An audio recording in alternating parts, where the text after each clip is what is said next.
জুমার দিনে অর্ধ জাহানের খলিফা হযরত ওমর খুতবা দিচ্ছেন পবিত্র জুমার দিনে। কোরআন দিয়ে রাষ্ট্র চললে দেশের অবস্থাটা কেমন হয় একটু খেয়াল করেন। জুমার দিনে খুতবা দিচ্ছেন অর্ধ জাহানের খলিফা, মাঝখান থেকে একজন সাহাবী দাঁড়িয়ে বলতেছে, ইয়া আমিরুল মুমিনিন, আপনার খুতবা আমরা শুনবো না। ওমর ফারুক বললেন, আমার অপরাধ কি? বলে, আপনার অপরাধ হলো আমাদেরকে খাটো পাঞ্জাবি দিয়া আপনি লম্বা জুব্বা পরা খুতবা দিচ্ছেন, আমাদেরকে খাটো দিবেন, আপনি লম্বা কোথায় পেলেন? এটা যতক্ষণ না বলবেন ততক্ষণ আপনার ভাষণ আমরা শুনব। তাহলে জামাত ইসলাম ভোটের আগে সেইগুলো ওয়াদা দিয়েছে, ভোটের পরে এইগুলো যদি পালন না করে তাহলে একজন ভ্যানালাও পর্যন্ত লোকমা দিবার পারবে। জোরে কোন কথা ঠিক কিনা? এটা অন্য দলের এমপি না যে আপনি কথা বলতে পারবেন না।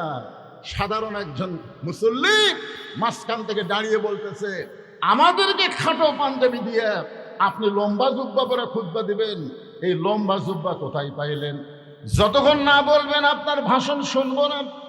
ওমর ফারুকের চোখ দিয়ে দর দর করে পানি পড়তেছে। এমন সময় আব্দুল্লাহ ইবনে ওমর ফারুকের সন্তান, বাবার পাশে দাঁড়ায়া বলতেছে, রে নবীর সাহাবীরা, তোমরা খাটো পাঞ্জাবি হলেও তো নতুন কাপড় পরে নামাজ পড়তে আইছো, কিন্তু আমার দিকে লক্ষ্য করে দেখো, আমার পরনে নতুন কোনো কাপড় নাই।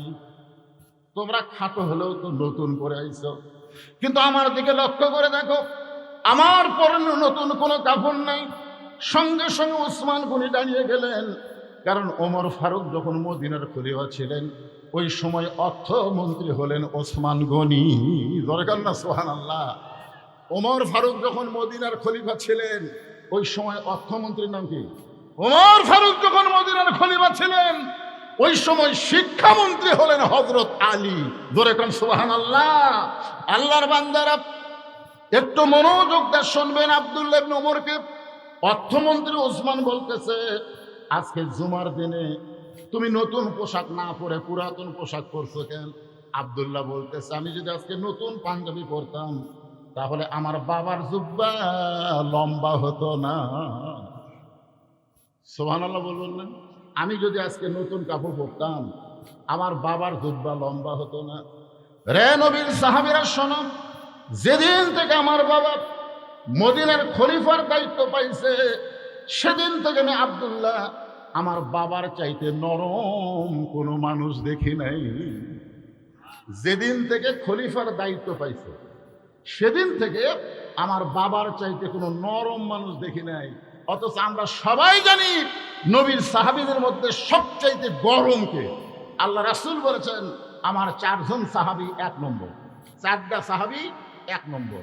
নরমের 1 নম্বর আবু বকর, গরমের 1 নম্বর ওমর, সম্পদের 1 নম্বর ওসমান, আর জ্ঞানের 1 নম্বর আলী। তাহলে 4 জনে কয় নম্বর? 1 নম্বর। তাহলে সবচাইতে গরমের 1 নম্বরকে কখন গরম ছিল? দায়িত্ব পাওয়ার আগে ছিল গরম, আর দায়িত্ব পাওয়ার পরে হচ্ছে নরম। আর আমাদের বাংলাদেশের সংবিধান অনুযায়ী দায়িত্ব পাওয়ার আগে থাকে নরম, আর দায়িত্ব পেলে হয় গরম। বর্তমান সালাউদ্দিনের অবস্থা দেখছেন? হায় হায়। আব্দুল্লাহ বলতেছে, আমার বাবার চাইতে নরম কোনো মানুষ আমি আর দেখি না। আমার বাবা সারা রাত মানুষের দুঃখ কষ্ট নিজের চোখে দেখে বেড়ায়, দিনের বেলা না রাতের বেলা। কোনো পুলিশ লাগে না, কোনো র্যাব লাগে না, কোনো বডিগার্ড লাগে না। কারণ আল্লাহ কোরআনে বলেছেন, ইন্নামাল মুমিনুনা আল্লাযীনা ইযা যুকিরাল্লাহু ওয়াজিলাত কুলুবুহুম ওয়া ইযা তুলিয়াত আলাইহিম আয়াতুহু জাদাতুহুম ঈমানা ওয়া আলা রাব্বিহিম ইয়াতাওয়াক্কালুন। একটু মনোযোগ দিয়ে শুনবেন। যেই কোরআন থেকে আপনারা তাফসীর শুনবেন সেই কোরআনের ছোট্ট একটা সূরা নাম হলো আসর। আসর শব্দের অর্থ হলো সময়। আসর মানে কি? আমি বলতেছি বর্তমান সময়টা কেমন, আপনার সময় খেয়াল করলেন না। আল্লাহ সময়ের শপথ করলেন। আমার কাছে এসে এক মা বলতেছে, হুজুর বর্তমান সময়ে আমার ছেলেটা খুবই কান্দে, আপনি একটু দোয়া দরুদ পড়েন তো। আমি সূরা ফালাক না সূরা ফু দিলাম, ওর কান্না আরো বেড়ে গেছে। মন খারাপ করে মাউলিয়ে গেল। পরে এসে আমাকে এক বোতল পানি দিয়ে বলতে, হুজুর ভালো করে পানিটা পড়া দেন তো, কান্না থামে না। আয়াতুল কুরসি পড়ে পানি ফুঁক দিলাম। আগে যা কান্দে তার চাইতে বেশি কাম। একদিন ওই মেয়ে মানুষ আমাকে বলতে, হুজুর বর্তমান সময়ে দোয়া দরুদ আর চলবি না, মানে এই সময়ে দোয়া দরুদ আর চলবি না।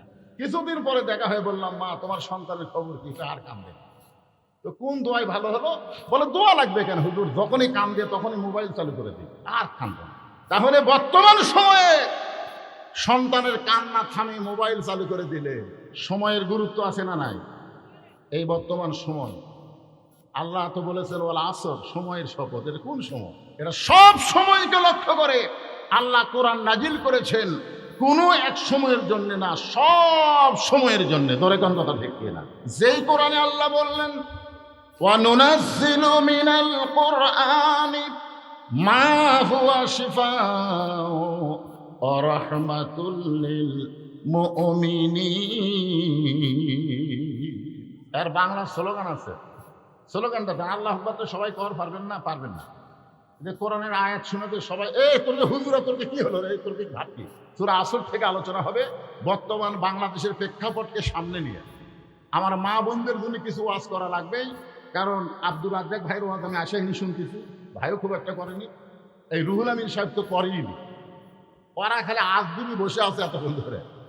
ওরকে কিছু ওয়াজ না করলে আমরা শান্তি থাকবো না, কারণ আমরা সারা জীবন ওয়াজ করে বাড়ির যাই, যদি কি বউ খারাপ তাহলে কলিজার মধ্যে আগুন ধরা যায়। ধরে কোন কথা ঠিক কিনা?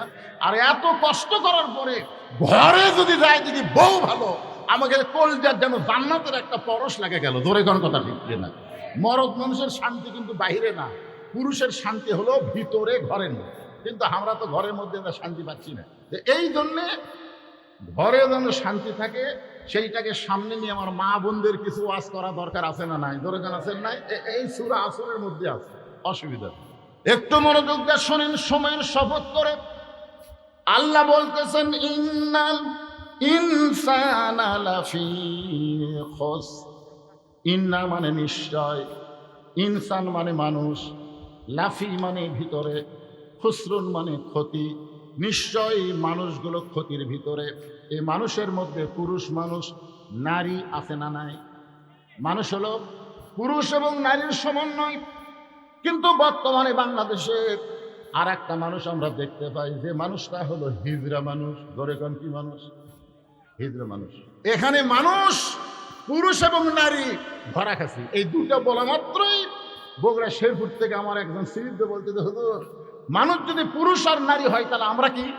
ওই যে আমাকে চিঠি লেখছে আবার হিজড়া ছিল। যে এই জন্য আমি বলতেছি সকল মানুষ, পুরুষ হোক নারী হোক হিজড়া হোক, সমস্ত মানসিক ক্ষতির ভিতরে। এ কথা বলেছেন কে? আরো জোরে। আল্লাহর যত সৃষ্টি আছে, সমস্ত সৃষ্টির মধ্যে আল্লাহ সবচেয়ে ভালোবাসেন কাকে? সবাই বলা লাগবে। আমি যদি মানুষ হই, জবান খুলে বলেন সবচাইতে ভালোবাসেন কাকে? আর সেই মানুষ ক্ষতির মধ্যে পড়ুক, এটা আল্লাহ চায় না। যার কারণে আল্লাহ বললেন ইল্লাল্লাযীনা আমানু ওয়া আমিলুস সালিহাতি ওয়া তাওয়াসাউ বিল হক ওয়া তাওয়াসাউ বিস সবর। এখানে আল্লাহ চারটা বিষয় বললেন। এক নম্বর হলো ঈমান। যেরকম এক নম্বর কি? নামাজ ভঙ্গের কারণ আছে, ওযু ভঙ্গের কারণ আছে, রোজা ভঙ্গের কারণ আছে, হজ ভঙ্গের কারণ আছে, যাকাত ভঙ্গ হয়। কিন্তু ঈমান ভঙ্গের কারণ আমরা অনেকেই জানি না। আমাদের বাংলাদেশে অনেক মুসলমান ঈমানদার দাবি করে, আবার মাঝে মধ্যে তারা গজলে বলে আমার দয়াল বাবার দরবারেতে কেউ ফিরে না খালি হাতে। আপনার বলেন তো এটা কি তাওহীদ না শিরক? জোরে বলেন। আজকে আমাদের বাংলাদেশে এরকম মুসলমান আছে না নাই? কোনো কিছু করার আগে মাদারত যায়, দুই হাত তোলা কান দিয়ে বলে বাবা এবার আমরা ভোটর দাঁড়াচ্ছি। রাম কানের কথা বলতেছি না, বাংলাদেশের মধ্যে আছে কিনা সেটা। অথচ আমরা সবাই স্বীকারোক্তি দিই ইয়াকা না'বুদু ওয়া ইয়াকা নাস্তাইন। আমরা গোলামি করি কার? তাহলে চাইবো কার কাছে? আল্লাহ ছাড়া অন্য কার কাছে চাওয়ার কোনো মাধ্যম সৃষ্টি করার নামই হলো বেঈমান। খুব খেয়াল করবেন। এক নম্বর ঈমান। সূরা আসরের চারটা বিষয়ের এক নম্বর হলো ঈমান। এই ঈমান সম্পর্কে রাসূল বললেন ইকরার বিল লিসান, তাসদিক বিল জিনান, আমল বিল আরকান।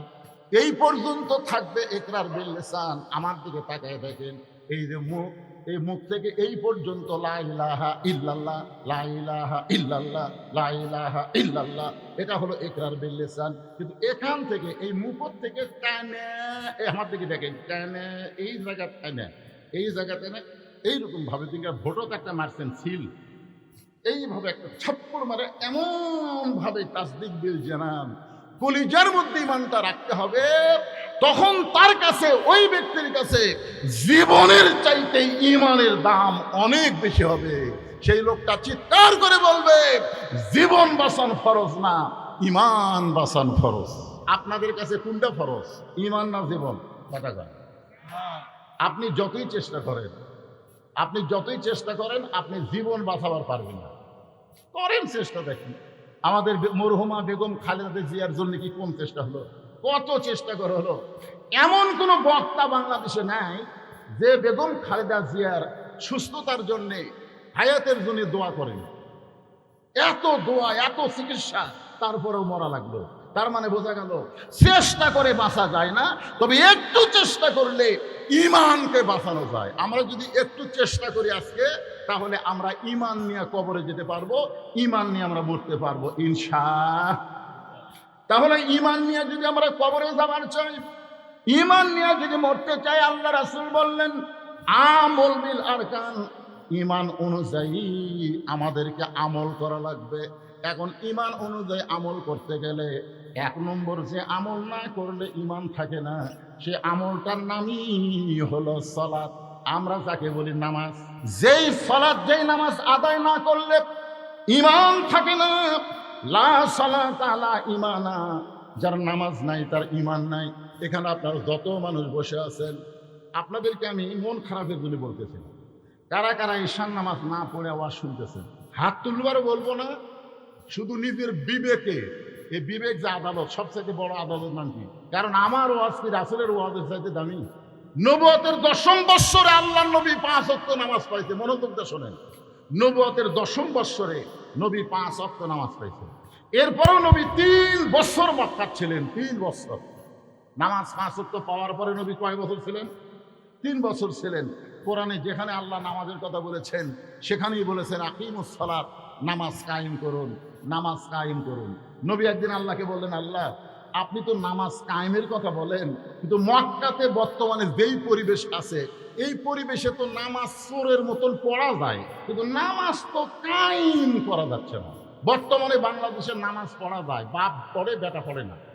আপনারা বলেন, যেই বাড়ির বাপ নামাজ পড়ে, বেটা নামাজ পড়ে না, এই বাড়ির বাপ কি? ওই বাড়ির বাপ হলো চোর। সূরা আসরের 4টা বিষয় কম বেশি আপনাদের সামনে বলা লাগবে। আর আমি ওয়াদা করেছি মা বোনদের জন্য ওয়াজ করা লাগবে। জোরে কর কথা, ঠিক কিনা? ওয়াদারও তো রক্ষা করা লাগে ভাই। তো কি বলতেছিলাম, ভুলিয়ে গেলাম। আচ্ছা, বাপ যদি নামাজি হয়, বেটা যদি বেনামাজি হয়, আপনারা বলেন তো বাপের নামাজ কেমন নামাজ? চোর চোর। বাপ যদি ভালো হতো, তাহলে চোরের মতো একা নামাজ পড়তো না। কুআনফুসাকুম ওয়া আহলিকুম নার, জাহান্নামের আগুন থেকে বাঁচতে গেলে তুমি একলা বাঁচলে হবে না, তোমার আহাল পরিবার নিয়ে বাঁচা লাগবে। এই হুকুম কার? আরো জোরে বলেন। আল্লাহ রাসূল বলে, ওগো আল্লাহ, নামাজ কায়েম করা যাচ্ছে না। বর্তমান মক্কার পরিবেশে আল্লাহ বলতেছেন, হাবিব মক্কায় আপনি হলেন ইমাম, আর আবু জেহেল হলো নেতা। বর্তমানে মক্কার পরিবেশে আপনি হলেন ইমাম। আমাদের নবী কি লাইলাতুল মিরাজে আমাদের নবী শুধু ইমাম না রে পাগল, ইমামুল আম্বিয়া, ইমামুল মুরসালিন। বাইতুল মুকাদ্দাস, যেই বাইতুল মুকাদ্দাসে ফিলিস্তিনি মুসলমানকে ঈদের নামাজ পড়তে দেয় না, ওই বাইতুল মুকাদ্দাসে আমাদের নবী ইমামুল আম্বিয়া, ইমামুল মুরসালিন ডিগ্রি অর্জন করেছে। বলেন সুবহানাল্লাহ। কি ইমাম? এই জন্যে আল্লাহ বলতেছে আপনি হলেন ইমাম, আবু জেহেল হলো নেতা। আপনার মতন ভালো মানুষ ইমাম থাকবে, আর আবু জেহেলের মতন জালেম যতদিন নেতা থাকবে, ততদিন ওই পরিবেশে নামাজ কায়েম হবে না। তাহলে নামাজ কায়েম করবার গেলে যিনি ইমাম হবে তিনি নেতা হওয়া লাগবে। আর কথা কয় না। আমাদের বর্তমান প্রধানমন্ত্রীকে ইমাম হওয়া লাগবে, কিন্তু আজও পর্যন্ত আমাদের বাংলাদেশের প্রধানমন্ত্রীকে আমরা ইমাম দেখলাম না। উনি একজন ভালো মুসল্লি, সুবহানাল্লাহ।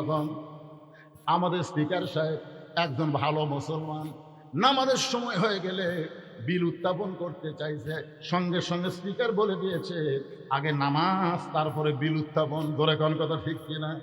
আমাদের বাংলাদেশের প্রধানমন্ত্রীও নামাজি, স্পিকারও নামাজি, সবাই নামাজি, কিন্তু এই নামাজটা এইভাবে একা একা নিজের জন্য পড়লে হবে না। নামাজ যদি আমরা আদায় করতে চাই তাহলে আল্লাহর কোরআন বলতেছেন আল্লাযীনা ইম্মাক্কান্নাহুম ফিল আরদ, মুসলমানের মধ্যে কাউকে যখন ক্ষমতা দেওয়া হবে তার 1 নম্বর দায়িত্ব হলো আকামুস সালাত, নামাজ কায়েম করা। আপনার বলেন নামাজ যদি কায়েম হয় বাংলাদেশে তেলের সংকট থাকবে? এখনো বুঝবারই পারতেছেন না। নামাজ যদি কায়েম হয়, নামাজের 1 নম্বর রেজাল্ট হলো ইন্নাস সালাতা তানহা আনিল ফাহশাই ওয়াল মুনকার।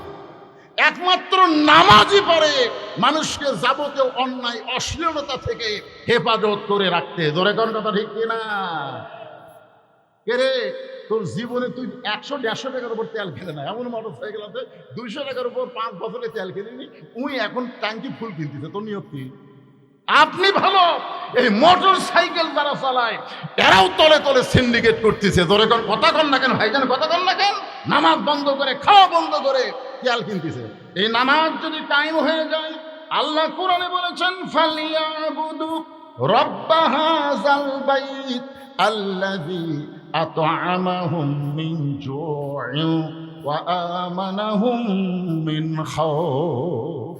ওই ঘর মানে কার ঘর? ওই আল্লাহর ঘরে তোমরা গোলামি করো, অর্থাৎ তোমরা নামাজ কায়েম করো, নামাজ আদায় করো, সঙ্গে সঙ্গে তোমাদের 2টা পুরস্কার দেওয়া হবে। 1 নম্বর পুরস্কার হলো তোমাদের রেজেকের কোনো পেরেশানি করা লাগবে না।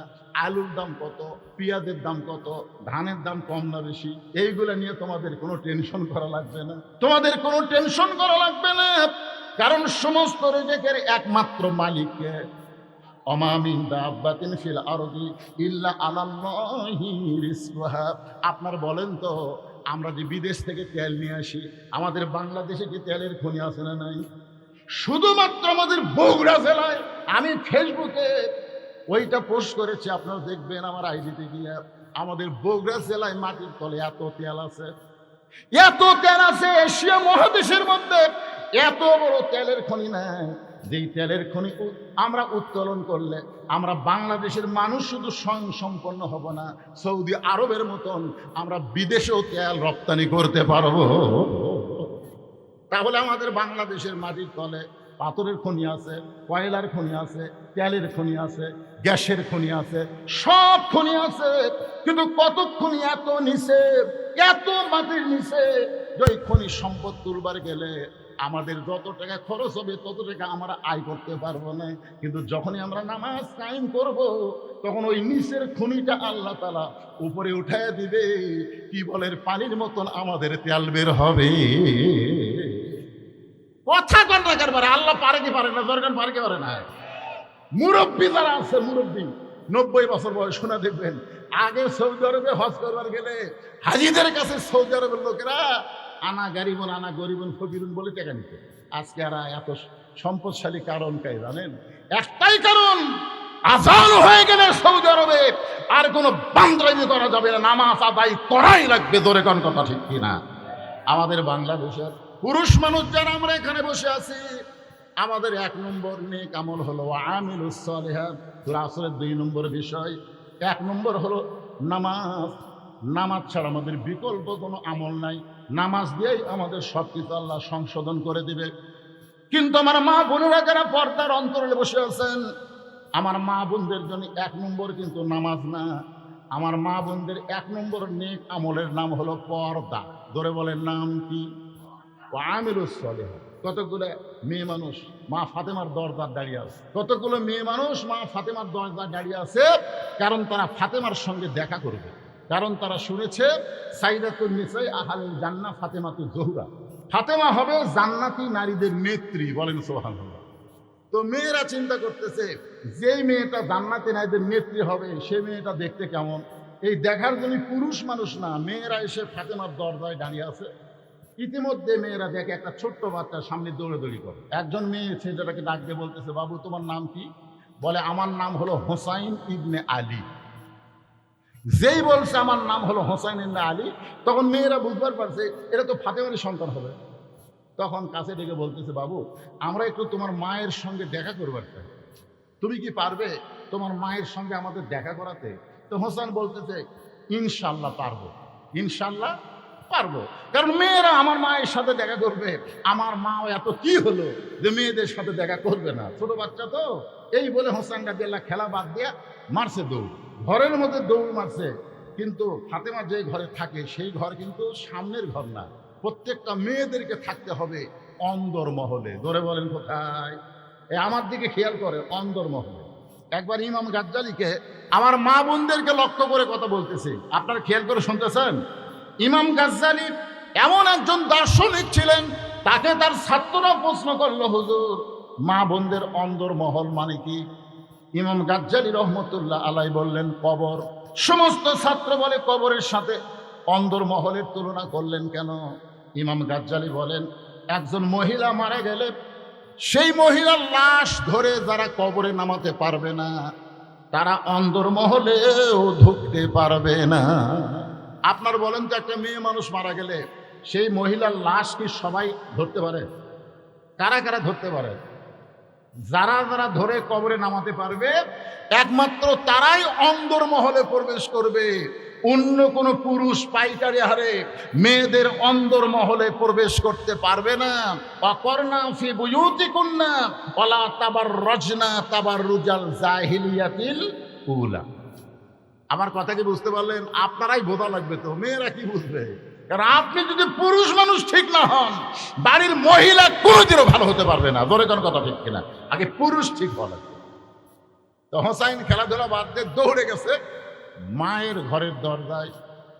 একটা ঘর ওভারটেক করে যখন মায়ের ঘরের দরজায়, ওই ঘরের মধ্যে হযরত আলী তখন কোরআন তেলাওয়াত করতেছেন। ওই ঘরের মধ্যে হযরত আলী কি পড়তেছেন? কোরআন তেলাওয়াত করতেছেন।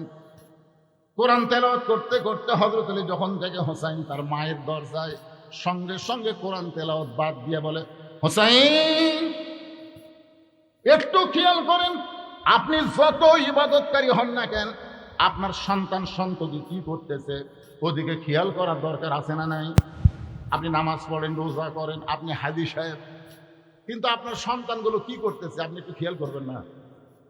আপনার ছেলে কি করতেছে, আপনার মেয়ে কি করতেছে, একটু খেয়াল করেন। হয়তো কোরআন শরীফ পড়তে পড়তে কোরআন পড়া বাদ দিয়া বলতে, হোসেন। হোসেন তো থমকে না আছে, এই বাইরে খেলাধুলা বাদ দিয়া মায়ের দরজা কি? হোসেন বলতেছে, আব্বু কতগুলো মেয়ে মানুষ আমার মায়ের সঙ্গে দেখা করবার চায়, এখন আমার মা তাদের সঙ্গে দেখা করবে কি করবে না সেই অনুমতি নেওয়ার জন্যে আমি মায়ের ঘরে ঢুকতেছি। হযরত আলী বললেন, এখন তোমার বয়স কত? একটু গুরুত্ব দিয়ে শোনেন, এখন তোমার বয়স কত? হোসেন বলতেছে, আমি জানি না। এই জানি নার কারণেই তো আমি তোমার থামাইছি, কারণ মায়ের কাছে ছেলে সব বয়সে অনুমতি ছাড়া ঢুকতেও পারবে না। মায়ের কাছেও ছেলে সন্তান সব সময় ঢুকতে পারবে না মায়ের অনুমতি না পাইলে। আমার কথা কি বুঝলেন? আবার মেয়ে যদি বড় হয়, মেয়ে ঘরের মধ্যে থাকলে মেয়ের অনুমতি ছাড়া বাবাও মেয়ের ঘরে ঢুকতে পারবে না। ইসলাম কিন্তু এত সুন্দর, আরে আমরা সেই ইসলামকে বুঝতে পারলাম। আপনার সন্তানের বয়স যদি 2 বছরের বেশি হয়, সন্তান যদি আপনার কাছে চেতন থাকে, আপনি সন্তানের সামনে আপনার বউটাকে আদর করতেও পারবেন না। কত সুন্দর ইসলাম! নিজের হালাল বউ, সে হালাল বউ যে একটু আদর করব, 2 বছরের বাচ্চা চেতন থাকলে আর করা যাবে না। কারণ 2 বছর যখন বয়স হবে তখন খালি দেখবি না, আর একটা মেমোরি থাকবে, কমপক্ষে 8 ঘন্টা মুখস্থ থাকবে। আপনি যদি ওর সামনে আপনার হালাল বউকে আদর করেন, ওই বাইরে এসে কাকু বলতে পারে, আব্বা তাই মাছ চাপা ধরছিল রে, এ কথা বলবার পাবে। হাসে গেলে পাগলা রে, এটার নামই ইসলাম। যে নিজের হালাল বউকেও 2 বছরের বাচ্চার সামনে আদর করা যায় না, আর এরা রাস্তাঘাটে যেখানে সেখানে প্রেম প্রীতি করতেছে। এই 90% মুসলমানের দেশে কোরআনের আইন চালু থাকলে কাতিমাশা কুত্তা হওয়ার কোনো সুযোগ বাংলার জমিনে থাকবে না। জোরে বলেন কথা ঠিক কি না? নিজের বউকে আদর করতে গেলেও আপনি দরজা জানলা খুলে আদর করতে পারবেন না। হালাল বউ আদর করো, দরজা জানলা বন্ধ করো। দরজা জানলা খুলে আপনি কোনোদিন দেখছেন বাংলাদেশের কোনো রাস্তায় কোনো স্বামী বউ চুমা খাসা?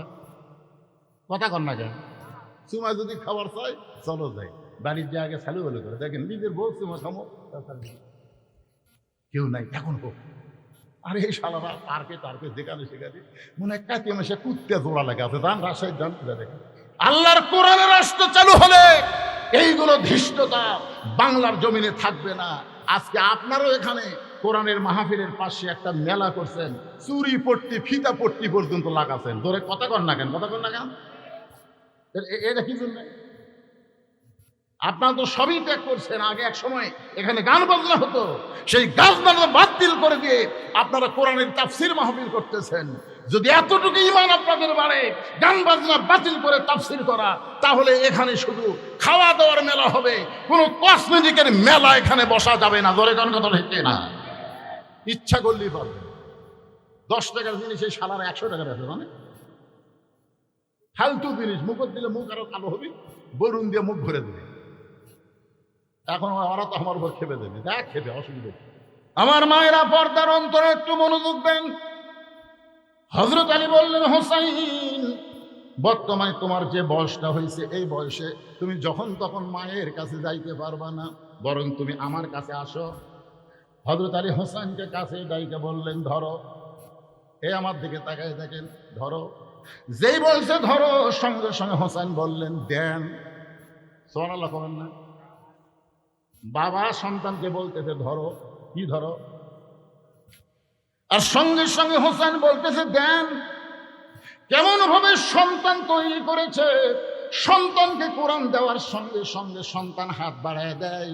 আর আমরা কেমন সন্তান তৈরি করেছি, কোরআন দিবার চাইলে ভয়ে দৌড় দেয়, কারণে খাড়া হয় পেশাব করে। কোরআন ধরবি কিভাবে? একটু মনোযোগ দিয়ে শুনবেন। লা ইয়ামাসসুহু ইল্লাল মুতাহহারুন। ততক্ষণ পর্যন্ত কোরআন তুমি স্পর্শ করতে পারবা না যতক্ষণ পর্যন্ত তুমি পবিত্র না হবা।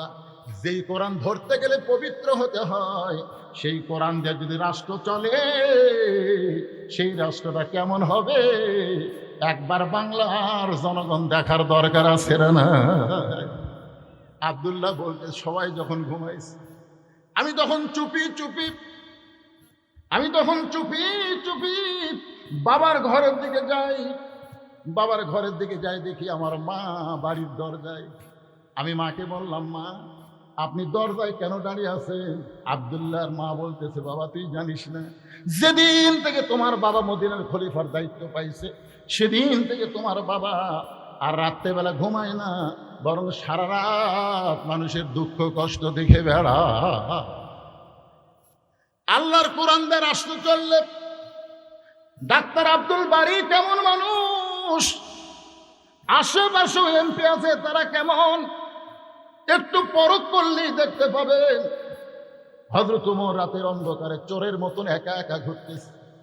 আব্দুল্লাহ বলে, সাহাবীরা রে, আমার গায়ে যদি আজকে নতুন জামা থাকতো, আমার বাবার জুব্বা লম্বা হতো না। কেন আজকে এই কথা বলতেছি শোনো, এতই নরম হয়েছে আমার বাবা। চুপি চুপি আমার দরজায় গিয়ে ডাকতেছে, আব্দুল্লাহ আব্দুল্লাহ বলে। আমি দরজা খুলে বললাম, বাবা খবর কি? আমি দেখলাম বাবার হাতে একটা পাঞ্জাবি। আমি খুশি হয়ে বললাম, বাবা বাইতুল মাল থেকে একটা দিছে, গভীর রাত্রে আপনি আর একটা দিয়ে রাখছেন। ওমর ফারুক বলতেছেন, ইন্নাল্লাহা ইয়ামুরুকুম আন তুআদ্দুল আমানাতি ইলা আহলিহা ওয়া ইযা হাকামতুম বাইনান নাস আন তাহকুমু বিল আদল। আব্দুল্লাহ রে, আমি তোরে আর একটা দিয়ে রাখিনি বাবা, এই পাঞ্জাবিটা আমার ভাগে পড়েছে। এমন বল, এত খাটো পাঞ্জাবি পরে যদি আমি খুতবা দিই, মুসল্লির নজর ইমামের দিকে মুসল্লির দিকে থাকে না, তোর পাঞ্জাবিটা আমাকে দান করে দে। আব্দুল্লাহ বলে, গভীর রাত্রে আমার পাঞ্জাবি আমার বাবাকে দান করে দিলাম। বাবার পাঞ্জাবি আমার পাঞ্জাবি একত্র করে বাবা লম্বা জুব্বা বানায় খুতবা দেয়। এখন বলো বাবার খুতবা শোনা যায় কি না যায়? সমস্ত সাহাবীরা চিল্লে বলে, আল্লাহর কোরআন দিয়ে যখন রাষ্ট্র চলবে, মুসলমানেরা এমন ভালো মানুষকে নেতা হিসাবে দেখতে পাবে। আল্লাহ তাআলা এমন মানুষকে নেতা হিসাবে আপনাদেরকে দেখার তৌফিক দান করেছে। ধরে কেন আমিন, একটু জোরে বলেন আল্লাহুম্মা আমিন। হোসেনের হাতে কোরআন শরীফ দিছে, হযরত আলী হোসেনের হাতে কোরআন শরীফ দিয়ে এখন ফাতেমার ঘরের মধ্যে ঢুকতেছে। আপনারা বলেন তো, মেয়ে যদি বড় হয় বাবা ঘরে ঢুকতে মেয়ের অনুমতি লাগবে, ছেলে যদি বড় হয় মায়ের ঘরে ঢুকতে ছেলের অনুমতি লাগবে, কিন্তু স্বামী যদি বইয়ের ঘরে ঢোকে, আচ্ছা লাগবে না, তার কারণ কি? আল্লাহ তাআলা বলেছেন হুন্না লিবাসুল লাকুম ওয়া আনতুম লিবাসুল লাহুন্না। স্বামী হলো বিবির পোশাক, বিবি হলো স্বামীর পোশাক। যদি স্বামী বিবির পোশাক হয়, বিবি যদি স্বামীর পোশাক হয়, এটি কোনো অনুমতির দরকার আছে? আপনারা কোন অনুমতির দরকার আছে? এখন হযরত আলী ঘরের মধ্যে ঢুকতেছে, দরজা খুলে তাকায় দেখে, হযরত আলী ঘরের দরজা খুলে তাকায় দেখে ফাতেমার ডান হাতে আল্লাহর কোরআন আর বাম হাতে জাতা ঘুরাইতেছে। এ মায়েরা মনোযোগ দিয়ে শোনেন, সামান্য কিছুতেই তো আপনারা আমাদের উপর অতিষ্ঠ হয়ে যান। আমি হুজুর হচ্ছি, তারপরে মনে করছেন আমার বউ আল্লাহর ওলি। হযরত আলী ঘরের দরজা খুলে তাকায় দেখে ডান হাতে ফাতেমা আল্লাহর কোরআন পড়তেছে আর বাম হাতে জাঁতা ঘুরাইতেছে। এই দৃশ্য দেখার সঙ্গে সঙ্গে হযরত আলী জবান ফসকে বের হয়ে গেছে। রব্বানা পড়েন, রব্বানা আতিনা ফিদ দুনিয়া হাসানাতাও ওয়া ফিল আখিরাতি হাসানা ওয়া কিনা আযাবান্নার। যেই মাত্র হযরত আলী আয়াত তেলাওয়াত করছে, সঙ্গে সঙ্গে ফাতেমা কোরআন পড়া বন্ধ, জাঁতা ঘুরানো বন্ধ। হযরত আলী যেই আয়াতটা তেলাওয়াত করছে, সঙ্গে সঙ্গে ফাতেমার কি বন্ধ? কোরআন তেলাওয়াতও বন্ধ, জাঁতা ঘুরানো বন্ধ। কোরআন তেলাওয়াত জাঁতা ঘুরান বন্ধ করে ফাতেমা একটু জোরে এসে দুই পায়ের বুড়া আঙ্গুলে ভর দিয়া স্বামীর কপালে একটা চুমা খাইছে। সুবহানাল্লাহ বলে। স্বামীর কপালে চুমা খাচ্ছে। আলী বলতেছেন, ফাতেমা তুমি কোরআন শরীফ তেলাওয়াত করতেছিলা, জাঁতা ঘুরাচ্ছিলা, আমাকে দেখা মাত্রই তুমি দৌড়ে এসে আমার কপালে চুমা দিলা। ফাতেমা বলতেছে, আপনি জানেন না, স্বামী যখন বিবির কাছে আসবে তখন বইয়ের সমস্ত কাজ কাম হারাম, একটাই মাত্র কাজ হলো স্বামীকে খুশি করা। আপনাকে পক্ষে ওয়াজ করতেছি, তাও আপনারা সুবহানাল্লাহ কান্না পারে। এটা কোন জায়গা তো ওয়াজ করে রে? এটা মরদ নাকি রে? কি বলতেছে ফাতেমা? কি বলতেছে? স্বামী যখন বিবির ঘরে আসবে তখন বিবির সমস্ত কাজ কাম হারাম, একটাই মাত্র কাজ হলো স্বামীকে খুশি করা, কারণ স্বামী বউয়ের কাছে যাচ্ছে, বউ স্বামী খুশি করবে। আলী বলতেছে, তুমি আল্লাহর কোরআন পড়তেছিলে, জাঁতা ঘুরাচ্ছিলে। ফাতেমা বলতেছে, কোরআন তেলাওয়াত করা জাঁতা ঘুরান। জাঁতা হলো দুনিয়া আর কোরআন হলো নফল, স্বামী হলো ফরজ। সুবহানাল্লাহ কেন? শুধু ফরজ ইবাদত। মেয়েরা যখন কোনো ফরজ ইবাদত করে তখন যদি স্বামী ডাকে, মনে করেন আপনার বইয়ের নাম ফাতেমায় কোন, ফাতেমা, তখন ফরজ ইবাদত করলে উত্তর দেওয়া যাবে না। কিন্তু ফরজ ছাড়া যে কোনো ইবাদত করলে স্বামী যদি ডাক দেয়, ইবাদত বাদ দিয়ে স্বামীর ডাকে উত্তর দেওয়া লাগবে। স্বামীর হুকুম ছাড়া মহিলারা কোনো নফল রোজা আদায় করতে পারবে না। স্বামীকে বলে আমি একটু রোজা রাখতে চাই, স্বামী যদি হুকুম দেয় ঠিক আছে করো। স্বামীর হুকুম ছাড়া নফল রোজা নব সব পরেজগার হয়ে গেছে। মায়েরা শোনেন, আল্লাহ রাসূল বলেছেন, ফাতেমা, আল্লাহর পরে কাউকে যদি সেজদা দেওয়ার হুকুম থাকতো আলীকে সেজদা দেওয়ার হুকুম দিতাম, কিন্তু আল্লাহ ছাড়া কাউকে সেজদার হুকুম নাই। এই কথার দ্বারা নবী বুঝাইলেন, আল্লাহর পরে মেয়েদের কাছে সবচাইতে দামি ওই ব্যক্তি হলো তার মহান স্বামী। ধরে কান সুবহানাল্লাহ। হযরত আলী বলতেছেন, ফাতেমা, তোমার মহব্বত, তোমার ভালোবাসা আমার অন্তরকে বিগলিত করে দিল। তুমি যখন আমার কপালে চুমা দিলা, আমিও তোমার কপালে একটা চুমু দিয়া দিলাম। ফাতেমা বলে, স্বামী গো, আপনি তো আল্লাহর কোরআন শরীফ পড়তেছিলেন, কারণ আপনি যখন কোরআন পড়েন তখন আপনার কোরআনের কণ্ঠ আমি শুনতে পাই। কারণ পুরুষ মানুষ কোরআন যখন পড়বে তখন একটু জোরে জোরে কোরআন পড়া উত্তম। আশেপাশের মানুষ যেন কোরআন তেলাওয়াত শুনে, তাদেরকেও কোরআন তেলাওয়াত করার একটা উৎসাহ আল্লাহ অন্তরে পয়দা করে দেয়। কিন্তু মেয়েরা তো জোরে কোরআন তেলাওয়াত করতে পারবে না। ফাতেমা বলতেছে, আপনি কোরআন তেলাওয়াত বাদ দিয়ে আপনি কি বিবির কথা মনে হলো যে কোরআনকে রেখে আমার জন্য ঘরের দরজা খুললেন? আলী মুস্কি মুস্কি হাসে আর বলে, ফাতেমা, ঢুকবার চাইছিল হোসাইন, ঢুকতে চাইছিল কে? হোসাইন। কিন্তু আমি হোসাইনকে ঢুকতে দেই নাই। আমি হোসেনের হাতে আল্লাহর কোরআন শরীফ দিয়া আমি নিজেই ঘরের দরজা খুলেছি। ফাতিমা বলতেছে, ওই আল্লাহর কাছে হাজারো শুকরিয়া, ওই বাবা মার জীবন হবে সবচাইতে ধন্য যার শিশু বাচ্চার হাতে থাকবে আল্লাহর কোরআন। ওই বাবা মার জীবন হলো ধন্য জীবন যাদের শিশু বাচ্চার হাতে থাকবে কি? আরো ধরে কন। আজকে আপনারা কি ওয়াদা করতে পারবেন যে হুজুর আমাদের মাসুম বাচ্চার হাতে একদম বাগদম ঘরাডম সাজে ঢাক ঢোলক ঝাঁঝর বাজে এই মিথ্যা শিক্ষা না দিয়া আগে আল্লাহর কোরআন করে দিব, এই নিয়তটাই যদি করতে পারেন, বিশ্বাস করেন আপনি একটা ভালো সন্তানের বাবা হবেন। গোটা বাংলাদেশ অনুবীক্ষণ যন্ত্র দেখবেন, অনুবীক্ষণ যন্ত্র দেখবেন, কোন আলেমের বাবা, কোন আলেমের মা আজও পর্যন্ত বাংলাদেশের কোনো বৃদ্ধাশ্রমে জায়গা পায় নাই। যারাই জায়গা পাইছে, ব্যারিস্টারের বাপ, ডাক্তারের বাপ, উমুকের বাপ, তাদের জায়গা হয়েছে বৃদ্ধাশ্রমে।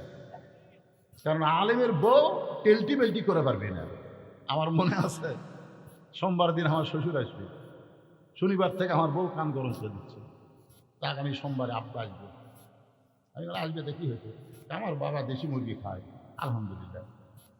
তোমার বাবা আমার শ্বশুর না, পাতাশি খায়, এ খায়, সে খায়, এশিয়ার দই খায়। আমি সব কিনে দিলাম, আমি সব কিনে দিচ্ছি।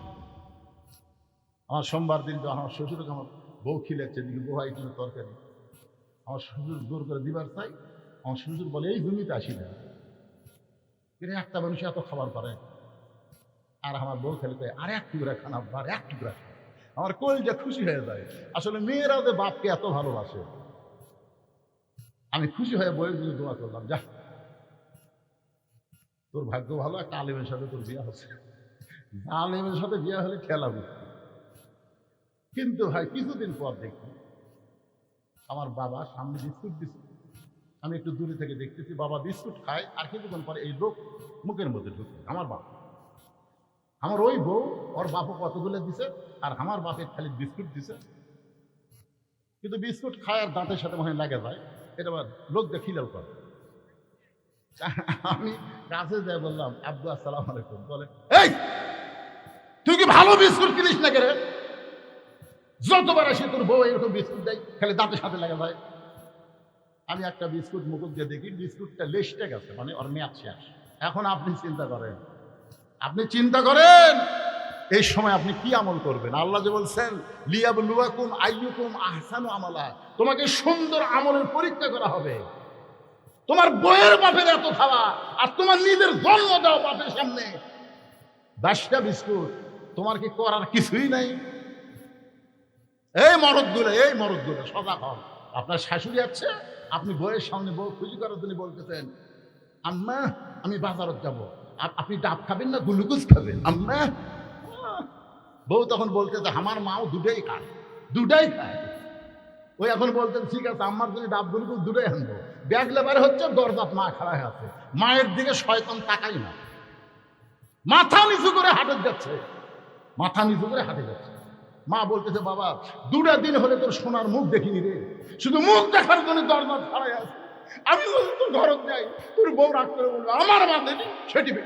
আচ্ছা আমি সেদিন ভয় যাইনি বাবা, আমি দরজা খাড়াই আছি শুধু তোর মুখ দেখার জন্য। 2 সপ্তাহ আগে তুই আমাকে 10 টাকার পান সুপারি কিনে দিচ্ছিস বাবা, পান সুপারি কিছু নাই, তুই 10 টাকার পান সুপারি আনিস। ছেলে বলতেছে, এই দুর্নীতি তো তাকাই না, খালি খাই। নিজের মায়ের ব্যাপারে খাই বলতেছে, আর শাশুড়ির জন্য ডাব গ্লুকোজ কিনে আনবে। এরা কিন্তু সন্তান না, এরা সন্তান নামে শয়তান জানোয়ার হয়ে গেছে। জোরে বলেন কথা ঠিক কিনা? অথচ আল্লাহ কোরআনে বললেন ওয়াকাদা রাব্বুকা আল্লা তা'বুদু ইল্লা ইয়াহু ওয়া বিল ওয়ালিদাইনি ইহসানা। ফাতেমা বলতেছে, ওই বাবা মার জীবন ধন্য, যেই বাবা মার ছোট শিশু বাচ্চার হাতে থাকবে আল্লাহর কোরআন। আপনার সন্তানকে যদি ভালো করতে চান তাহলে এই কোরআনটা তার হাতে দেওয়ার চেষ্টা করবেন। এখন ফাতেমা বলে, স্বামী গো, কি জন্য হোসাইন ঘরের মধ্যে ঢুকতে চাইছিল? আলী বলতেছে, তুমি তো জানো না, তুমি ঘরের মধ্যে কোরআন শরীফ তেলাওয়াত করো, ঝাঁটা ঘুরাও, তুমি জানো না কতগুলা মেয়ে মানুষ দরজার দাঁড়িয়ে আছে, ওই মেয়েগুলো তোমার সঙ্গে দেখা করবার চায়, এই মহিলাগুলো তোমার সঙ্গে দেখা করতে চাই। ফাতেমা বলতেছেন, মেয়েরা যদি আমার সঙ্গে দেখা করে আমার কোনো আপত্তি নাই, কিন্তু আপনাকে কষ্ট করে পর্দার ব্যবস্থা করা লাগবে। সুবহানাল্লাহ বলে, কথাটা কি খেয়াল করে শুনছেন? ফাতেমা বলতেছে, মেয়েরা যদি আমার সঙ্গে দেখা করতে চায় তাহলে আপনাকে কষ্ট করে পর্দার ব্যবস্থা করা লাগবে। আলী মুসকি মুসকি হাসার বলে, পাগলি, মেয়েরা মেয়ের সাথে দেখা করতে পর্দা লাগে না। হয়তো আলী কি বলতেছে, মেয়েরা মেয়ের সঙ্গে দেখা করতে গেলে পর্দা লাগে না। ফাতেমা বলতেছে, পর্দা বিষয়ে আপনি আমার সাথে কম জানেন। আলী বলতেছে, কি কইলে? তোমার বাবা যখন মদিনার প্রেসিডেন্ট তখন আমি আলী হলাম শিক্ষামন্ত্রী। ধরে করল সুবহানাল্লাহ। আবু বকর রাদিয়াল্লাহু যখন মদিনার খলিফা তখন আলী হলো শিক্ষামন্ত্রী। উমর ফারুক যখন মদিনার খলিফা আলী হচ্ছেন শিক্ষামন্ত্রী। ওসমান গনি যখন মদিনার খলিফা তখনও হযরত আলী হলেন শিক্ষামন্ত্রী। ধরে করল সুবহানাল্লাহ। আর সেই শিক্ষামন্ত্রী ফাতেমা বলতেছে, পর্দা বিষয়ে আপনি আমার সাথে কম জানেন। আপনার বলেন তো, কোনো বউ যদি স্বামী বলে আপনি আমার সাথে কম জানেন, স্বামীর এমনি তো মেজাজ খারাপ। আলী বলতেছেন, ফাতেমা, পর্দা বিষয়ে তোমার চাইতে আমি কম জানি, আমার কোনো আপত্তি নাই, তাহলে পর্দা বিষয়ে তোমার চাইতে আমি শুনতে চাই। ফাতেমা বললেন, তাহলে একটু ধৈর্য ধরে বসেন। যে মেয়েটা আমার সঙ্গে দেখা করতে আইছে, আপনার কি বিরক্ত হচ্ছেন? আমার মা বোনদের জন্য কিছু কথা না বললে ওয়াজটা অসম্পূর্ণ থাকে। সূরা আসরের তাফসীরটা পুরোপুরি হয় না, এই জন্য বলতেছি, মনোযোগ দিয়ে শোনেন। ফাতেমা বলতেছে, যে মেয়েরা আমার সঙ্গে দেখা করতে আইছে আপনি কি তাদের চেনেন? প্রশ্নের মধ্যে কিন্তু মারেফত আছে। মারেফত মানে পীর সাহেবের কথা, মারেফত মানে খোলাখুলি। যে মেয়েরা, এই দুইজন, এই দুটো রাত দুটো করে কি হলো? এই বাবাই বস রে বস। এই সমাজের তোরাই হলো সবচাইতে এখন ডিস্টার্ব। বস বস। এই যে একটা ইমাম কান দিচ্ছে, ইমাম কান দিচ্ছে, তার 15 বছরের মেয়ে বার করে নিয়ে গেছে, গোটা ফেসবুক ভাইরাল হয়ে গেছে। এরা সর্বনাশের মূল রে। আপনি জানেন বর্তমানে কিশোর, এই বাংলাদেশের সবচাইতে ডিস্টার্ব হলো এই কিশোরেরা। কিশোর যুবকের চাইতে এরা আরো মারাত্মক খারাপ। আপনি বুঝতেছেন না? ও বাবারা শোনেন, ও মায়েরা পাও ধরে বলতেছি, আপনি সন্ধ্যার সময় মুরগির ঘোড়া খোঁজেন, হাঁস মুরগি ঠিক মতো উঠলো কিনা। মা, আপনি খুঁজে দেখেন তো আপনার হাঁস মুরগি ঠিক মতো উঠছে, আলহামদুলিল্লাহ। পুরুষ মানুষেরা সন্ধ্যার সময় গোয়াল ঘোড়া খুঁজে দেখতেছে, গরু ছাগল ঠিক মতো উঠলো কিনা, ঠিক মতো উঠছে, আলহামদুলিল্লাহ। আপনি পুরুষ মানুষ গোয়াল ঘর খোঁজেন, মেয়ে মানুষ ঘোড়া খোঁজেন, সন্ধ্যার সময় খুঁজে দেখেন তো আপনার পাটা পেটি ঠিক আছে কিনা। পাটা মানে বেটার পেটি ঠিক মতো ঘর আছে কিনা। কি খুঁজে দেখার দরকার আছে না নাই? দরকার আছে না না? এইগুলা খোঁজ করেন, এদের দেখেন, তাও ঘাট ঘাট করে দেখেন। হাসতেছেন, আমার ওয়াজ দেখা হবে। জন্ম ঠিক হওয়া লাগে পাগলা, মোরগের মতন লাভতে উঠবি, হাঁসের মতন নামবি, এটা চলবি না। দোয়া দরুদ আছে না নাই? ভবিষ্যৎ জেনারেশন আমরা ভালো চাই। এইভাবে চললে ধ্বংস হয়ে যায়। আল্লাহ কবুল করুক, জোরে কোন আমিন। অত্যন্ত গুরুত্বপূর্ণ কথা। যেই মাত্র ফাতেমা বলতেছে যে কয়টা মেয়ে দরজায় আইছে আমার সঙ্গে দেখা করতে, আপনি কি তাদের চেনেন? সঙ্গে সঙ্গে হওয়াকারী চমকে উঠছে। চমকে ওঠার কারণ হলো, আলী এখন কি উত্তর দিবে? আমি শুধু আমার বইয়ের কাছে একদিন কথায় কথায় বলছিলাম, আমার চাওতো ভাইয়ের বউটা ভালোই সুন্দর। কথা প্রসঙ্গে আমার খেয়াল নেই, আমার বউ যে এরকম গুরুত্ব দিয়ে আমার কথা শুনতেছে। আমি যেই বলছি আমার চাওতো ভাইয়ের বউটা খুবই সুন্দর, আমার বউ বলতেছে, আপনি আবার লুচ্চা কবে থেকে হলেন? আমি মাথার হাত দিয়ে বলি, কি কইলেন? তার চাওয়াতো ভাইয়ের বউ সুন্দর, আপনি আলেম মানুষ দেখলেন কেন? দেখছেন? আমি তারপরে কান ধরে তওবা করছি, আমি যদি আর কোনো মেয়ে মানুষ সুন্দরী দেখি আর বইয়ের সামনে আর কোনোদিন বলবো না, বললেই ধরা খাওয়া। কারণ ফাতেমা এমন একটা মারাত্মক কথা বলেছে, যে মেয়েরা দরজায় দাঁড়িয়ে আছে আপনি কি তাদের চেনেন? সঙ্গে সঙ্গে আলী চোখের পানি বের করে বলতেছেন, কুল্লিল মুমিনিনা ইয়াগুদ্দু মিন আবসারিহিম, মুমিনদের জন্য আল্লাহ ফরজ করে দিয়েছে তাদের নজর থাকবে নিচের দিকে, তারা অন্য কোনো দিকে দেখবে না, একমাত্র ফাতেমা ছাড়া আমি দুনিয়ার কোনো নারী রে চিনি না। ধরে কোন সুবহানাল্লাহ। সঙ্গে সঙ্গে ফাতেমা স্বামীর কপালে, স্বামীর গালে, স্বামীর ঠোঁটে চুমুক দিয়ে বলতেছে, এই জন্যই তো আল্লাহ তাআলা আপনার সঙ্গে আমার ঘটকারি করেছে। দুনিয়ার বহু যুবক আমার বাবার কাছে প্রস্তাব দিয়েছিল, নবীর খুব সুন্দরী মেয়ে ফাতেমাকে বিয়ে করবে, কলিজার টুকরা ফাতেমাকে বিয়ে করবে, কিন্তু কোন সুন্দর যুবক, কোন ধনী যুবকের সঙ্গে আমার বিয়ে হয় নাই, কারণ আল্লাহ তাআলা আপনার জন্যই শুধু আমাকে কবুল করেছে। ওগো স্বামী, আপনি এখন শোনেন, যে কয়টা মেয়ে আমার সঙ্গে দেখা করতে চায় এদের মধ্যে যদি সবাই ভালো, কিন্তু একটা যদি বেপরদা হয়, সবাই ভালো, যে কয়টা মেয়ে ফাতেমার সঙ্গে দেখা করবে সবাই কি, কিন্তু একটা যদি বেপরদা হয়, বেপরদা নারী যারা শয়তানের যানবাহন তারা। আপনারা সবাই আমার সঙ্গে বলবেন, আমি যেই বলবো বেপরদা নারী যারা, আপনারা বলবেন শয়তানের যানবাহন তারা। বেপরদা নারী যারা, শয়তানের যানবাহন বলবেন। এই গ্রামে আপনি শয়তান আনবার গেলে খালি একটা মেয়ে এক বেপরদা করে ছেড়ে দেন, ওই ভরে ফেলে দেন, গোটা গ্রাম ভরে যাবে একটা বেপরদা নারীর কারণে। বেপরদা নারী যারা, ব্রয়লার মুরগি, তারা ব্রয়লার মুরগি বুঝেন, দেশি মুরগি যদি আপনি ধরতে চান ধরতে পারবেন না। একটা দেশি মুরগি ধরবার যান, কত জায়গাতে আপনি পড়বেন, হুঁশ পাবেন না। আপনি তাকায় দেখেন, দেশি মুরগির কিছু দেখা যায় না, আঁচড়া পাঁচড়া সব ফৌরা দিয়ে ঢাকা, দেশি মুরগির কিছু দেখা যায়, সব ফৌরা দিয়ে ঢাকা। কিন্তু একটা ব্রয়লার মুরগি যদি আপনি ধরতে চান, ধরা লাগবে না, আপনার কাছে যায় খালি খাড়া হন, ওইটি ঘুরবি গেলে আপনার আশেপাশে ধরবে, আঁচড়া পাঁচড়া সব লাল করা দাঁড় করে রাখছে। এই জন্য বেপরদা নারী যারা, ব্রয়লার মুরগির মতন তারা। আমার মা বোনেরা খুবই খেয়াল করবেন। ফাতেমা বলতেছে, একটা মেয়ে যদি বেপরদা থাকে আর ওই ভালো মেয়েদের সঙ্গে যদি আমাকে দেখে, আমি ফাতেমার নাকের সাইজ কেমন, ফাতেমার মুখের সাইজ কেমন, ফাতেমার গায়ের রং কেমন, এটা দুনিয়ার কেউ বলতে পারে না। সুবহানাল্লাহ কেন? কিন্তু ওই মেয়েটা দেখার পরে বেপরদা পুরুষের কাছে যদি বলে দেয়, আমি মেয়েদের সঙ্গে ফাতেমার দেখতে গিয়ে দেখলাম ফাতেমার নাকটা এইরকম, ফাতেমার মুখটা এইরকম, ফাতেমার গায়ের রং এরকম, ওগো স্বামী আপনি কি চান আপনার ঘরের ফাতেমা পরের কাছে প্রকাশ পায়? আলীর চোখ দিয়ে দর দর করে পানি পড়তেছে। ফাতেমা রে, পর্দা যে এত গুরুত্বপূর্ণ এটা পুরুষে বুঝতে পারি নাই, আজকে তোমার কাছে বুঝতে পারলাম। ফাতেমা স্বামীর দিকে তাকায় বলে, স্বামী গো, আমি ফাতেমার জীবনে আপনার কাছে কিছুই চাওয়া নাই। দুনিয়ার জীবনে আপনি গরিব মানুষ বলে আমি কোনোদিন এমন কিছু চাই নাই যে আপনি কষ্ট পাবেন, কিন্তু তিনটা চাওয়া আপনার কাছে আমার থাকবে। এক নম্বর চাওয়া হলো, আমি ফাতেমা যে রাত্রি মৃত্যুবরণ করব, ওই রাত্রিবেলায় আমাকে কবর দিয়া দিবে। আমার দুই নম্বর চাওয়া হলো, আমি দুনিয়া থেকে বিদায় নেওয়ার পর আমার কোনো জানাজার ব্যবস্থা করবেন না। জানাজা করবেন কিন্তু জানাজার ব্যবস্থা করবেন না, কারণ একটা মেয়ে মানুষ মারা গেলে মাইকিং করার কোনো দরকার নাই, একটা মহিলা মারা গেলে হাজার হাজার মানুষ নিয়ে জানাজার কোনো দরকার নাই।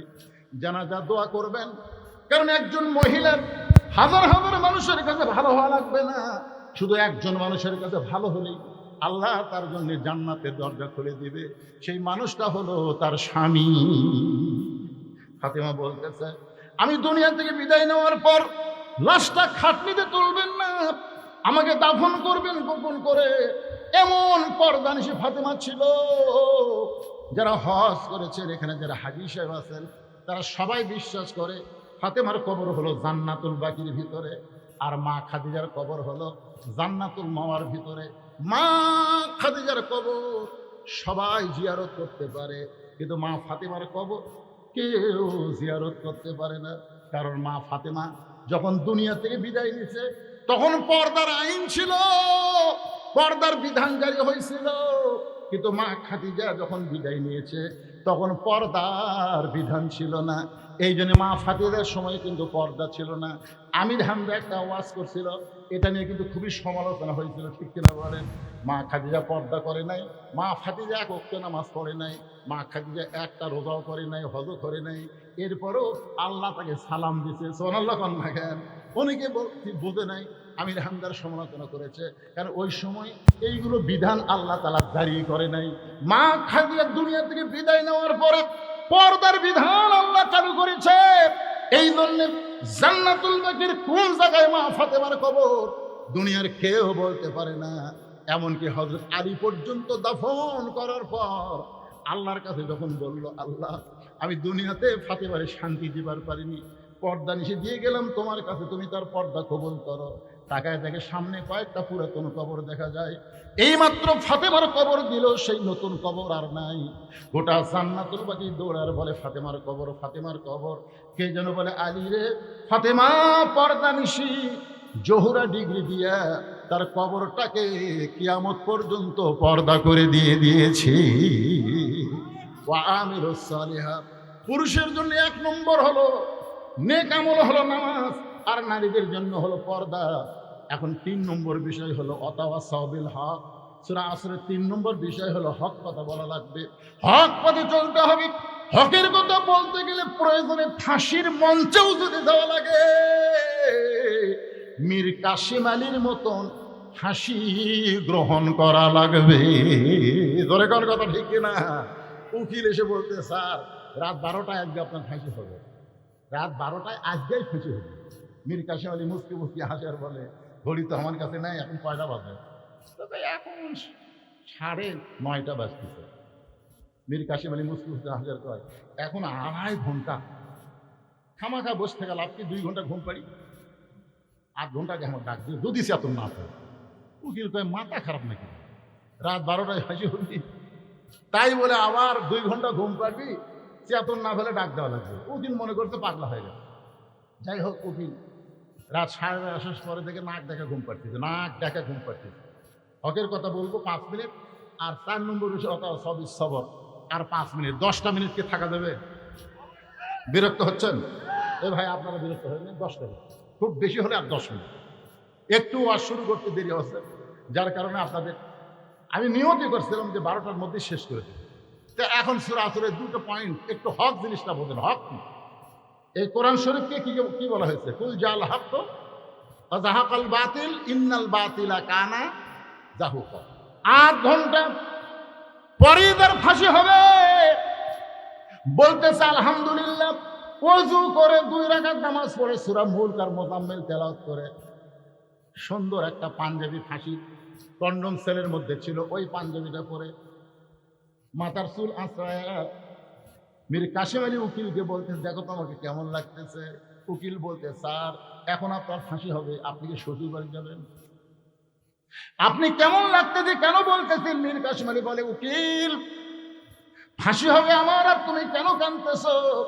হকের পথে, আল্লাহর পথে যাদের জীবন যায়, তুমি তাদেরকে ফাঁসি বলতে পারো না, বরং আল্লাহ তাআলা তাদের অমর করে দেয়।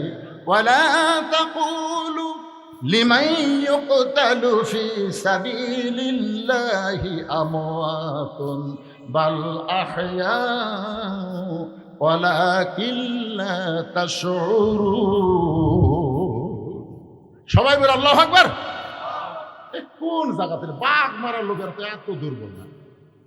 আপনার বলেন তো, আল্লামা সাইদি হুজুর যে ওয়াজগুলো করছে, শুধুমাত্র আল্লামা সাইদি হুজুরের 50 বছরের ওয়াজ 1 পল্লা, আর আমরা বাংলাদেশে যত বক্তা আছি সমস্ত বক্তার ওয়াজ আর 1 পল্লা দেওয়া হবে। আপনার বলেন তো, কোন পাল্লায় হকের কথা বেশি? এ কথা জোরে বলতে কি হয় রে? সমস্ত বক্তার ওয়াজ আল্লামা সাইদির একার ওয়াজের মতো না, অথচ সেই ব্যক্তিকে 13 বছর জেলখানা বন্দি ছিল চুরি করার জন্য। আল্লাহ কেন বললেন অতাওয়াসাউ বিল হক? কি জন্য বলতেছেন? বহু প্রস্তাব তাকে দেওয়া হয়েছিল, ধর্মমন্ত্রী করবার চাওয়া হয়েছিল, বাংলাদেশের লোভনীয় প্রস্তাব দেওয়া হয়েছিল, কিন্তু বাতিলের কাছে হককে তিনি গ্রহণ করেছেন। জীবন দেব কিন্তু বাতিলের সাথে আপোষ করব না। আল্লামা সাইদি হুজুর কি মরে গেছে? আজ হোক 100 বছর পরে হলো আল্লামা সাইদি বাংলাদেশের উদীয়মান তরুণ যুবকের ইমানের খোরাক হবে। ধরে কোন কথা ঠিক কিনা? ইমানের খোরাক হবে। আজকে বুঝতে পারতেছেন না, আবু হানিফাকে যখন হত্যা করা হচ্ছিল না, তখন জনগণ বোঝেনি, এখন বুঝতেছে। সবে সবর 4 নম্বর বিষয়, ধৈর্য ধরা লাগবে। আবার বিপদ আসবে, আবার মুসিবত আসবে, আবার কোরআনের বিষয়ের জন্য ঘর ছেড়ে বাড়ি ছেড়ে রাস্তায় নামতে হতে পারে। ধরে কোন কথা ঠিক না? হ্যাঁ, ধৈর্য ধরা লাগবে। আল্লাহ বলেছেন, ওয়ালা নাবলুওয়ান্নাকুম বিশাইইম মিনাল খাউফি ওয়াল জুই ওয়া নাকসিম মিনাল আমওয়ালি ওয়াল আনফুসি ওয়াস সামারাতি ওয়া বাশশিরিস সাবিরিন। যে মেয়ের বিয়ে হয়েছে এখনো পেটের বাচ্চা হয়নি, বাচ্চা হবে, ওই মেয়ে কি মা হওয়ার চায় না? এখন চাই কি চায় না? প্রথম 2-1 বছর হয়তো খেলাধুলা করে, তো তখন পায় না, তাই আমরা দুইজনই ভালো রে, দুইজনই ভালো। কিন্তু 4-5 বছর যখন হয়, তখন কিন্তু মরদের চাইতে মেয়ে আগে কয়, বউ আগে কয়, কে গো কি তুমি যখন বাইরে যাও, চাকরি করবো যাও, ব্যবসা করবো যাও, তখন আমার 1 লাখ কি হয়? স্বামী ভাই 1 লাখ, 1 লাখ বলতো না, খালি একটা বাবু তো চাইকে চায় না, ধরে চাইকে চায় না। তার স্বামী বলতেছে, পাগলি ওই বাচ্চা নিবে গেলে কষ্ট আছে। কি বলবো প্রসবের কথা, মা বিনে সেই ব্যথা কেউ তো বুঝিবে না। মাজন থেকে আর সন্তানের দায়, অকালে মা মারা যায়, কেন সে মায়ের ভক্তি করো না? এমন দরদি হবে কেউ হবে না আমার মা গো। মেয়ে কি কয়, যতই কষ্ট হোক আমি মা হবই।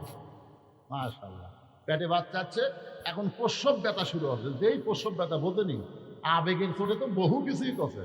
প্রসব ব্যথা তো মরে যাবো, বিষ খাবো, ভাড়া ধরে দেবো, এই দেবো, রাখবো না।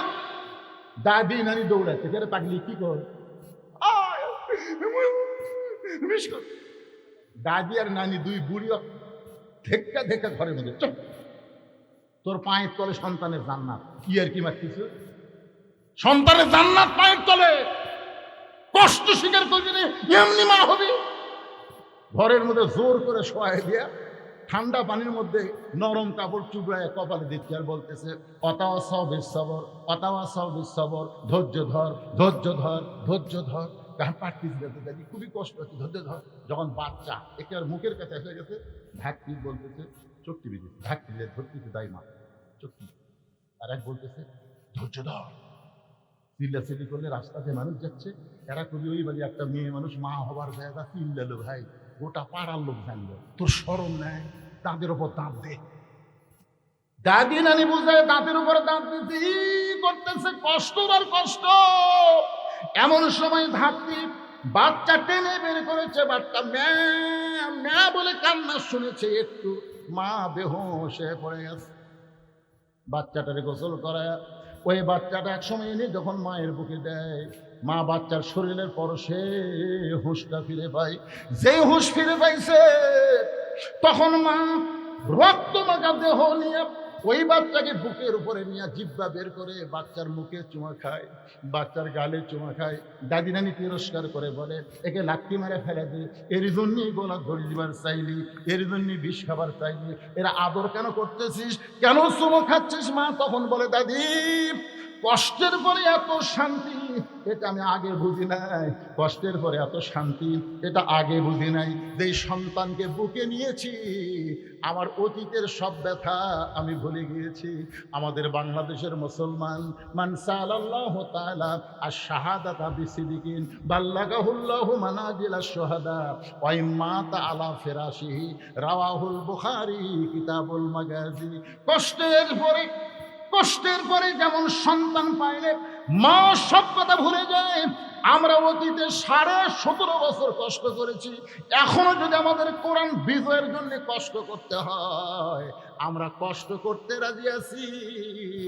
কোরআন যেদিন বিজয় হবে, মা যেমন সন্তানকে বুকে পাইয়া সব ব্যথা ভুলে গেছে, আমরা তখন সব ব্যথা ভুলে যাব। এজন্যই ধৈর্য ধরার দরকার আছে না নাই? আল্লাহ আমাদের সবাইকে এই তৌফিক দান করুক। সকলে বলি আল্লাহুম্মা আমিন।